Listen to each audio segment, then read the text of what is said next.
Welcome to NS news. నేను సుమా. ముందుగా బులెటిన్లో హెడ్లైన్స్. మాజీ ప్రధాని మన్మోహన్ సింగ్ చిత్రపటానికి కాంగ్రెస్ పార్టీ నాయకులు కార్యకర్తలతో కలిసి నివాళులర్పించి వారి ఆత్మకు శాంతి కలగాలని కోరుతూ 2 నిమిషాల పాటు మౌనం పాటించారు.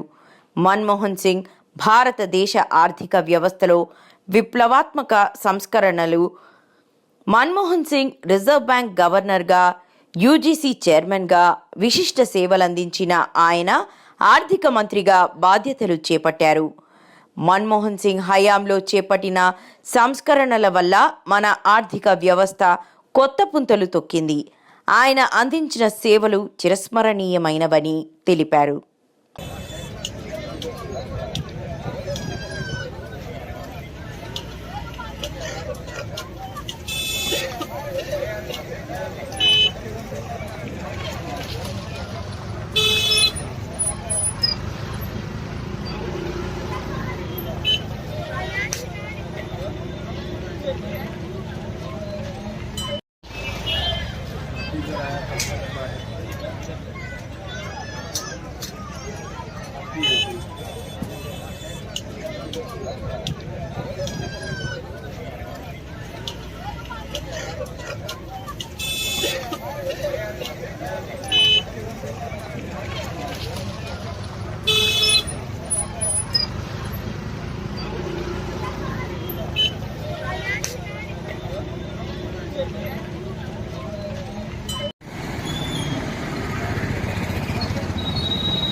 మాజీ ప్రధానమంత్రి అయినటువంటి డాక్టర్ మన్మోహన్ సింగ్ గారు నిన్న పరమవధించారు. కావున యావత్ భారతదేశం కూడా ఆయనని కోల్పోయినందుకు దుఃఖంలో ఉన్నారు.